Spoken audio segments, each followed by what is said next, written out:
Good evening, viewers. We are reporting live on 4th of June, just moments after the Election Commission has declared the results for the 2024 Lok Sabha elections. Welcome to the Indian Equation, first of all. We would like to introduce Arnab Saha. He has been my master's companion for political science and international relations. Currently, he's a public policy researcher at a tech firm. So, welcome, Arnab. How are you? Thank you, Sumit, for inviting me. And it is an honor to talk to you. It's always been a pleasure to talk to you. And yep, the election results are almost out now. EC, by the end of the day, late evening, EC will confirm the numbers. Sumit, it's an honor. So, what are your first reactions with regards to the entire day of thriller? Okay, so you must be remembering 2023 August, we had a discussion somewhat near to that prediction that the BJP will fall below 350. And I remember your line that the BJP now knows that it has to be an NDA government. So that's coming correct. And what I believe is that might be surprising for the people, those who completely believed in the exit polls, but people, those who realized the things, the current underneath that's going on, for them, that's not really surprising. But what surprised me personally is we'll get into it later on, but UP, that surprised me personally. So, we know that, Modi is not going to form a Modi government. NDA is going to form an NDA government. We know that the Home Minister and the Prime Minister has reached out to NDA allies, especially the two key allies that matter the most right now, which is TDB, Chandrababu Naidu, and JDU, Nitish Kumar.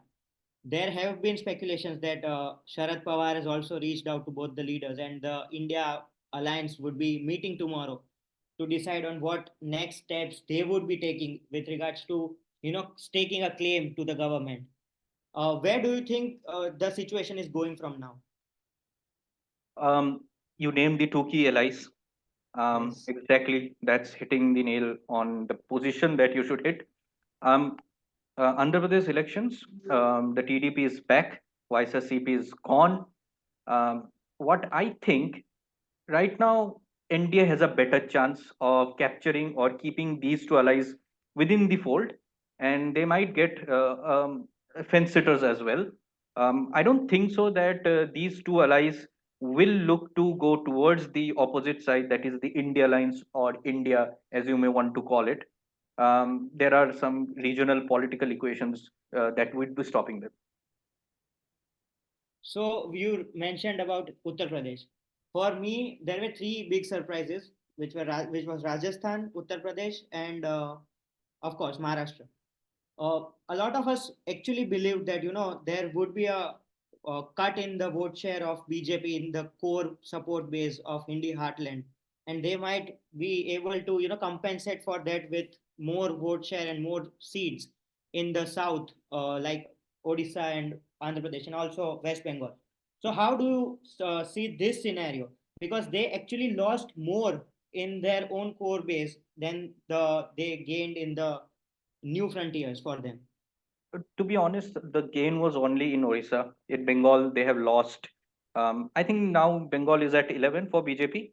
It means they have Mm. lost 7 seats there. And obviously, in the south, even if they gain, how much will they gain? There's always a threshold that the BJP cannot, you know, cannot cross. For the Congress or for the Congress-led India alliance, it was always penetrating the fortress north for the of the BJP, which they have successfully done. However, they could not achieve what they would have liked to achieve. 295, that's the number they were quoting. Yes. That was a little far fetched, but they could not do that. Yes, this was always coming. The reasons were right on your face: food prices, inflation, rural distress, unemployment. कितने गिनाओ भाई? So there were issues, but the BJP was portraying that, the success of Chandrayaan, G20, Article 370, and Ram Mandir issue, that might propel them. When I speak about Ram Mandir issue, it's bizarre to know that they've lost the very constituency from where they should have won, based on the narrative that they are propagating across the country. With regards to the vote share, I was doing some calculation and I realized that BJP maintained a flat vote share of 37%, which they gained in 2019 and which they maintained in 2024. However, the Congress gained around 2.5% more, which when you calculate with regards to the number of votes that were polled, it comes out to around 1.8 or 2 crores nearby. So, do you think the two yatras done by Rahul Gandhi, the Bharat Jodo Yatra and the Bharat Jodo Nyay Yatra, were they really effective in mobilizing the votes on the ground for Congress? So these two yatras, the first goal of that yatras, I mean of these two yatras, was to portray and consolidate Rahul Gandhi as the leader of the opposition of the government. That was done successfully. We can all agree to that. And the yatra was not only urban, city based, or in bits and pieces, large shows. It was a proper yatra. It traveled through rural areas. So he made himself available for the people to interact with, and that has created a difference. That has created a difference. It's visible. And the strategic decision of Rahul Gandhi quitting as the Congress chief has given him this liberty to do these two yatras. Otherwise, he would be more in the management of the party rather than a people's leader or Jan ka leader. Jo ek image, the image that was portrayed. That's where Modi could not compete him, and that's where Rahul Gandhi, got those two extra percentages that you have mentioned. So, I had one question regarding Odisha. There were talks between BJD and BJP that they were looking to form an alliance, and then we know what happened with regards to VK Pandian angle and stuff. Do you think that the BJP was forced to give more resources to Odisha just to capture the state, because it was also having a simultaneous legislative assembly, and so you saw the home minister and the prime minister visiting Odisha frequently, more frequently. Had they got the luxury or the cushion to not deploy more resources in Odisha and use those resources in Maharashtra or Uttar Pradesh, where the farm distress and the rural distress that you mentioned was real, do you think that would have made a difference? Okay, so BJT, it has been there in Odisha for a long time now, 2 decades. The Chief Minister Navin Babu, I respect that person extremely. Uh, he he's come of age now. He's quite old, and the charisma and the intensity with which he would otherwise campaign, that has reduced. You might have seen that it's quite visible that his body is not really supporting what he's willing to achieve. So the weakness was noticed. The weakness was noticed, and that's where BJP could manage to deploy these kind of resources and fetch in the results that they have fetched. And if you have noticed, the campaign was very much interlinked with what I have just said, because the prime minister himself said that he would make a committee and look into the health of the chief minister. So he played on the image of Navin Patnaik that was driving BJP till now. So, with regards to what we saw with Navin Babu, okay, he was facing anti-incumbency. How far do you think that behind the performance of BJP, how far do you think anti-incumbency was a real factor? I mean, it was a factor. Um, have you noticed that or not? But the number of views that Modi's interviews were getting these elections have reduced drastically. On So YouTube, yes. yeah, not on YouTube, in other places also. Though he has all the communication machinery to enforce his presence in the um, mainstream media and in the social media, but still he could not fetch the amount he fetched last elections, right? So there was this anti-incumbency Definitely. that people would have seen enough of him. There was no mystery left to unlock. So this anti-incumbency is real. The Modi wave that would sweep away all the wrongdoings or all the mismanagement of the local level leadership, that wave has weakened.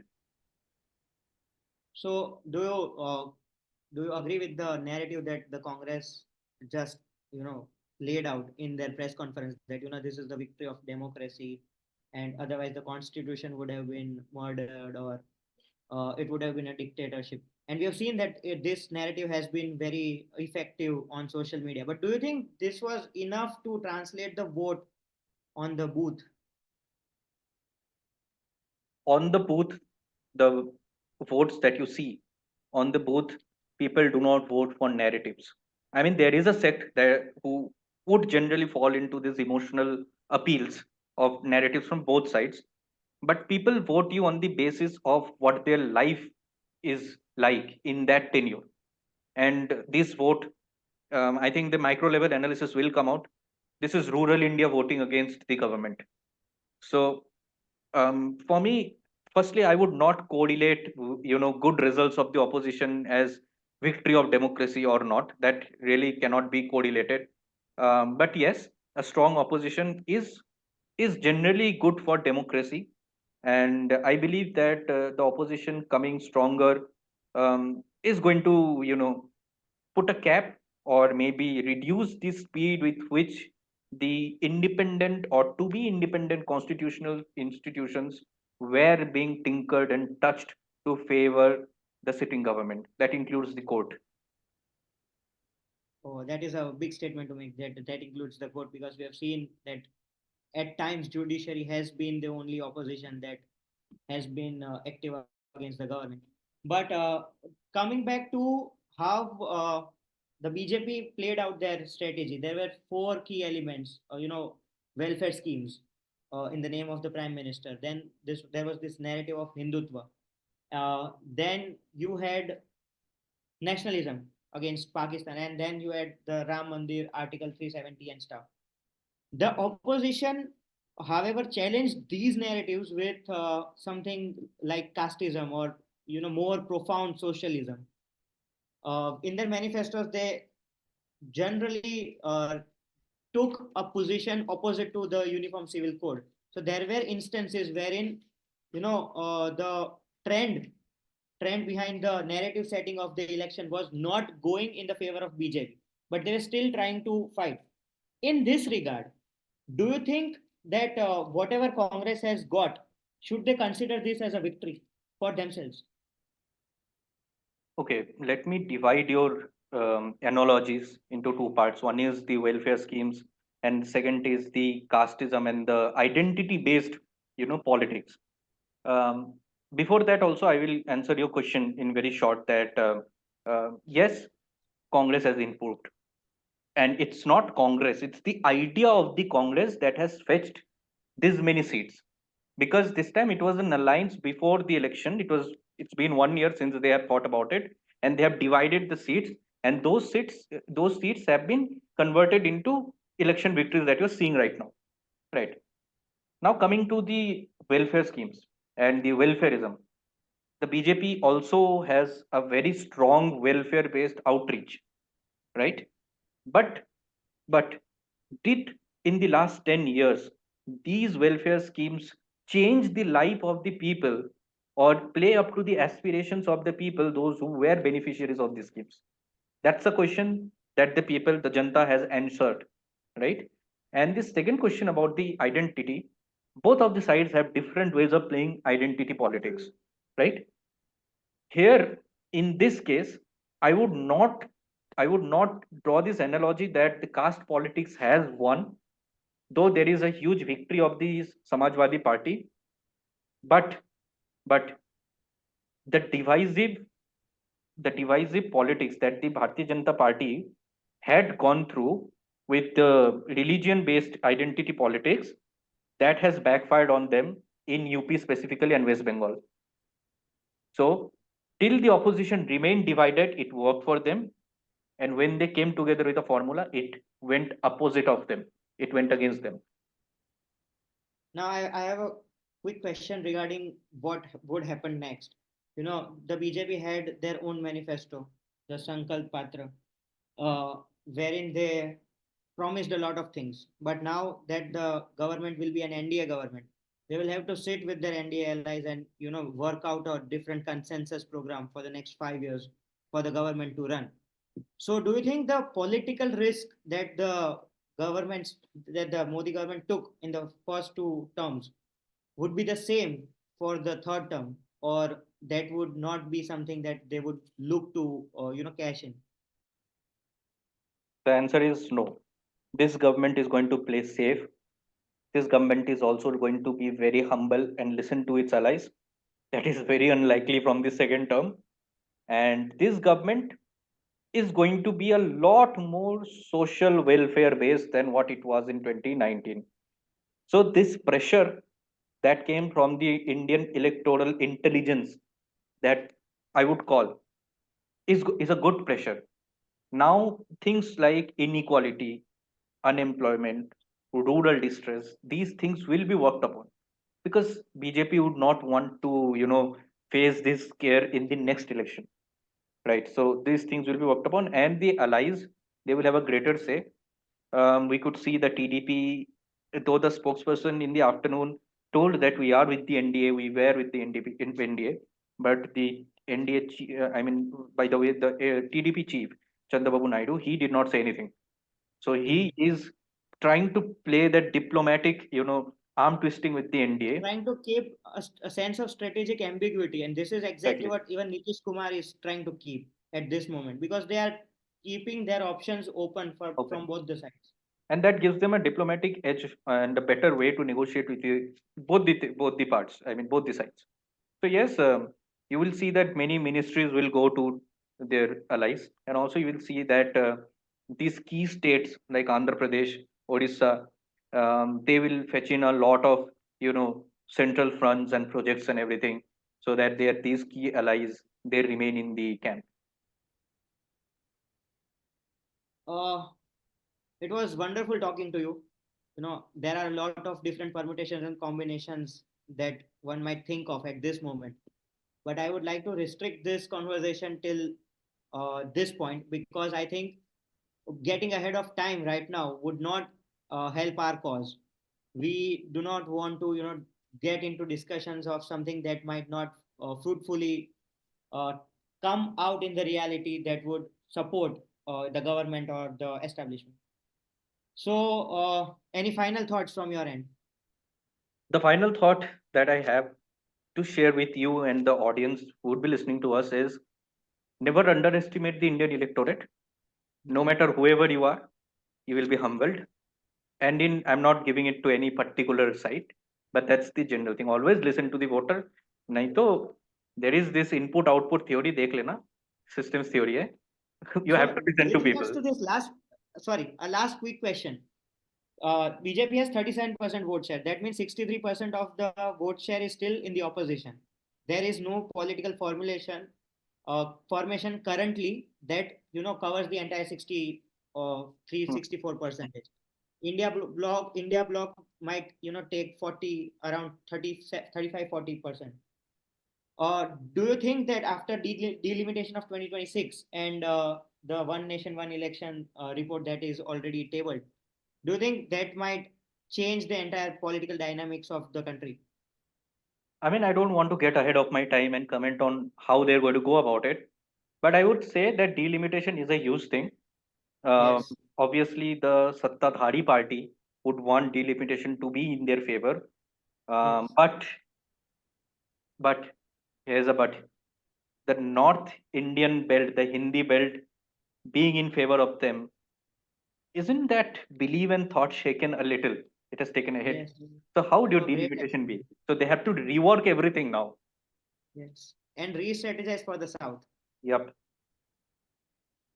Wonderful talking with you. I'm sure we will get back in touch again later this week to bring more sense into this conversation once we see how the post-electoral stories frame up. Thank you, Arnab. It's been an honor talking to you. Thank you, Sumit. Thank you for the platform.